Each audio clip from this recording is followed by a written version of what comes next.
It only took one missing bolt to turn the world's fastest train into a pile of twisted metal.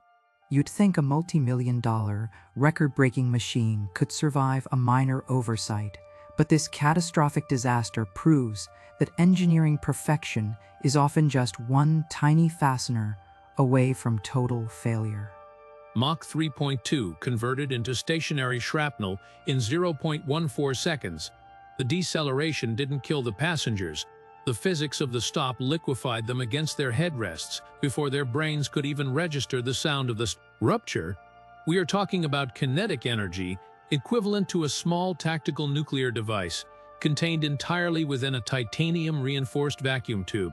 When that tube breached, the atmosphere rushed in like a solid wall. The train didn't crash, it ceased to exist as a coherent structure.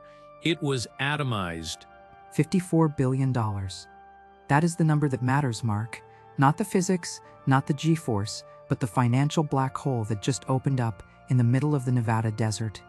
$54 billion in infrastructure, R&D, and market cap vaporized because Maintenance Protocol 7 Alpha was treated as a suggestion rather than gospel. I'm looking at the NASDAQ ticker right now. Hyperion Transport Corp didn't just drop, they were delisted. The insurance underwriters are already filing bankruptcy protections. Insurance doesn't cover gross negligence on an industrial scale. This isn't an accident, it's an asset liquidation forced by incompetence. The frame was designed to withstand forces that would make a fighter jet look like a child's toy. Interwoven carbon fiber, shape memory alloys, superconducting magnetic levitation cooling systems running at near absolute zero. It was the absolute pinnacle of 21st century engineering. Theoretically, this train was indestructible. It cut through the air, or the lack thereof, with an efficiency that bordered on violating the laws of thermodynamics. But entropy always collects its toll. You cannot cheat harmonic vibration forever. The investigation team found debris embedded in rock strata 3 miles away. That is the level of violence we are discussing. They sold this to investors as fail-proof. I read the IPO prospectus, marked the word risk, only appeared in the mandatory legal footnotes, buried on page 400. They claimed triple redundancy on all critical systems. They said the predictive monitoring AI, the Guardian, would spot a microfracture before it was visible to the naked eye. They promised a revolution in logistics, and yet here we are, looking at satellite imagery of a 30-mile scar in the dirt where venture capital went to die. How does perfection fail so catastrophically?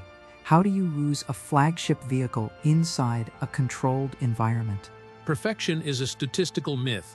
The system didn't fail because the tech was bad. It failed because physics found a back door. The train, the silver bullet, operated at the absolute limit of material endurance. When you travel at 2,400 miles per hour, the environment inside that tube is hostile. The hull isn't just moving, it's fighting to stay together against vacuum pressure and magnetic torque. Structural integrity relies on a perfect tension balance. Imagine a violin string stretched to the breaking point, and then you add the weight of a feather. Snap! The collapse wasn't gradual. It was instantaneous. A cascading failure where the entire frame entered destructive resonance. Don't give me poetry about resonance. Let's talk about the chain of custody. Let's talk about the maintenance logs that were digitally signed at 4 a.m. by an overworked, underpaid technician named David. The NTSB preliminary probe already leaked the logs to the press. It wasn't a cyber attack from a rival nation. It wasn't corporate sabotage. It wasn't even a software glitch in that overpriced AI they bragged about. It was something analog, something stupid, something that costs less than the coffee I'm drinking right now. It was a failure of protocol, a failure of management, and a failure of checking the damn box. Don't give me poetry about resonance. Let's talk about the chain of custody. Let's talk about the maintenance logs that were digitally signed at 4 a.m. by an overworked, underpaid technician named David. The NTSB preliminary probe already leaked the logs to the press. It wasn't a cyber attack from a rival nation. It wasn't corporate sabotage. It wasn't even a software glitch in that overpriced AI they bragged about. It was something analog, Something stupid. Something that costs less than the coffee I'm drinking right now. It was a failure of protocol, a failure of management, and a failure of checking the damn box. We are talking about an economy of scale that killed the project. They cut maintenance downtime by 15% to boost operating profit margins in Q3, to squeeze in 2 more trips per day between LA and Vegas. That decision, made in an air-conditioned boardroom in New York, created the window of opportunity. The technician skipped the final torque check because his supervisor was screaming about departure times. Rushed the job, and because of that rush, because of that pathological need to see the green line on the graph go up, they ignored the most basic component of mechanical assembly. A single connection point, an aerospace-grade fastener, titanium vanadium alloy, length 40 millimeters, thread pitch 1.5. Function: stabilize the primary hydraulic damper against lateral oscillation. Without it, the damper is free to vibrate. At 30 miles per hour, you'd hear a rattle. At 1,800 miles per hour, that vibration becomes a hammer drill beating against the integrity of the main hull 10,000 times a second. It drilled a hole right through the structural rib. A bolt, Mark, a damn bolt. A $1 trillion transportation empire brought down by a threaded metal cylinder that rolled under a workbench, and no one bothered to look for the replacement cost. $10, the actual cost, the end of the commercial supersonic era. Let's dissect the anatomy of the error. We are looking at assembly node 44, Bravo, located on the rear suspension strut of the lead car. This isn't just a piece of metal.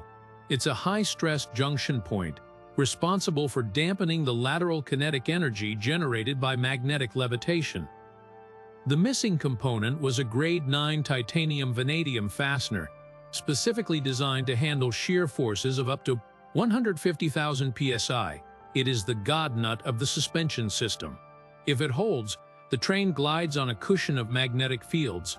If it fails, or in this case, if it is never installed, the suspension arm becomes a battering ram. The forensic audit of the maintenance logs paints a horrifying picture of corporate fatigue. 4:12 a.m., that's the timestamp. The graveyard shift, technician David Miller had been on the floor for 11 hours straight. The union mandates a break every 4 hours. Hyperion management offered a productivity bonus to skip them. David dropped a fastener. It fell into the subflooring of the maintenance pit. We retrieved the security footage. You can see him pause. He looks at the clock. He looks at the dark pit. He calculates the time it would take to retrieve it. 20 minutes to remove the grate. Climb down, find it, climb back up. Then he looks at the ready for departure deadline. 5 a.m. That hesitation is where the laws of physics took over. He grabbed a replacement from the spares bin, but here is the catch. He didn't grab a grade 9 titanium fastener. He grabbed a standard steel grade 5 bolt that looked identical to the naked eye under harsh fluorescent lighting. He torqued it down. The threads fit. The head sat flush. Mechanically, it looked secure, but at the molecular level, he just replaced a diamond with glass. The tensile strength of grade 5 steel is roughly 60% of what is required for supersonic travel. He didn't fix the train. He installed a fuse.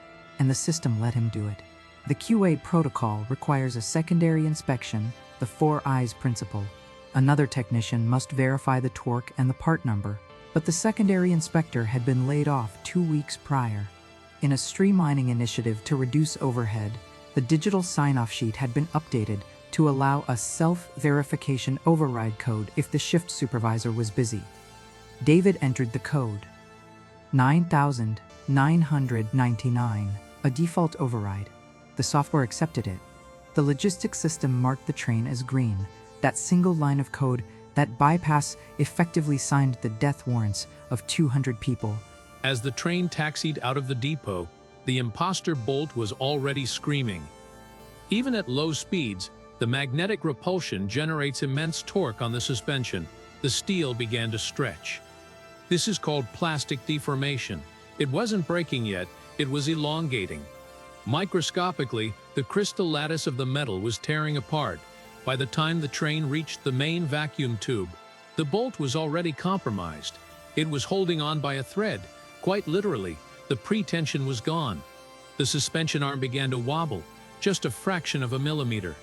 This is the invisible cost of the just-in-time philosophy applied to safety. They didn't have the correct spare parts arranged on the tray because the inventory software optimizes for low stock to keep. Capital liquid. If the correct part had been the only part within reach, David couldn't have made the mistake. But the bin was mixed. Why? Because organizing the bin costs man-hours, and man-hours cost money. They saved $40 in labor organizing that shelf, and it cost them the franchise. The train enters the vacuum tube. The airlock seals. The pressure drops to near zero. The silver bullet accelerates, 0 to 600 miles per hour in under a minute. The G-forces press the passengers into their seats. At this stage, the sheer compressive force of the acceleration actually held the suspension together. The force was pushing the arm into the socket. It was a false stability. The physics were masking the flaw. The train felt smooth. The diagnostics were reading nominal because the sensors measure position, not material stress. The computer thought everything was perfect. That is the illusion of the dashboard. The pilots in the cockpit, former Air Force pilots, highly trained, saw nothing but green lights. They trusted the interface. But the interface was designed by UI/UX designers, not engineers. It was designed to look clean, to hide unnecessary data, to prevent pilot fatigue. The vibration warnings were filtered out by a noise gate algorithm because, during testing, the sensors were too sensitive. They programmed the computer to ignore the very distress signal the ship was sending. They blinded themselves to keep the ride comfortable. Mach 1, the sound barrier. In a vacuum tube, you don't get the sonic boom, but you get the transonic buffet. The aerodynamic center of pressure shifts. The train is now riding a knife edge of magnetic waves. The acceleration stops pushing the parts together. Now the train enters cruise mode. The forces equalize. The suspension unloads, and that is when the grade 5 bolt failed. It didn't just snap, it sheared. The head of the bolt fired off like a bullet, ricocheting inside the wheel well at velocities that turned steel into plasma upon impact. The telemetry data shows the exact millisecond of the break. 8 hours, 4 minutes, and 12 seconds. The vibration sensor on bogie 4 spiked. It registered a 400% increase in lateral movement. This should have triggered an automatic emergency braking sequence. It should have deployed the skids. It should have cut the power, but it didn't. Why? Because the noise gate logic I mentioned earlier categorized the spike as a sensor anomaly. The algorithm decided that a 400% spike was physically impossible for a healthy train, so it assumed the sensor was broken, not the train. It muted the alarm to prevent a false positive delay. With the bolt gone, the primary hydraulic damper detached from the frame, it swung loose.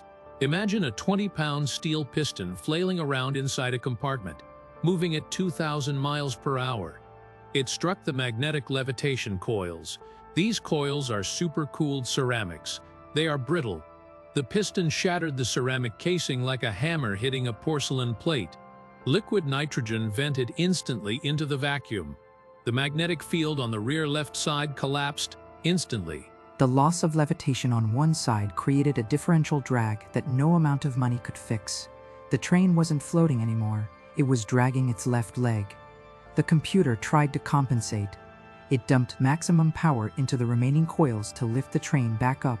It pushed the reactors to 110%. This wasn't a glitch. The AI was desperately trying to save the ship, but it was fighting physics. It poured energy into a broken system, exacerbating the instability. It was throwing gasoline on a fire to try and blow it out. At Mach 2.5, the rear of the train began to fishtail. The oscillation frequency matched the resonant frequency of the titanium hull. This is the domino effect. The vibration traveled up the spine of the train. Rivets popped. Carbon fiber delaminated. The structural integrity of the tube itself was compromised. The train clipped the wall of the vacuum tube. Just a graze. But at that speed, a graze releases enough energy to melt rock. The contact point vaporized. The hull breached. The pilots finally got the red light. Hull integrity critical. They had 0.4 seconds to react. Human reaction time is 0.25 seconds. They had time to blink. That's it. There was no mayday. There was no heroic struggle with the controls. The flight data recorder ends abruptly. The timeline from bolt shear to total vaporization was less than 3 seconds. In the control center, the screens didn't even show the crash. The data stream just stopped. The line went flat. For 10 seconds, the controllers thought it was a comms dropout.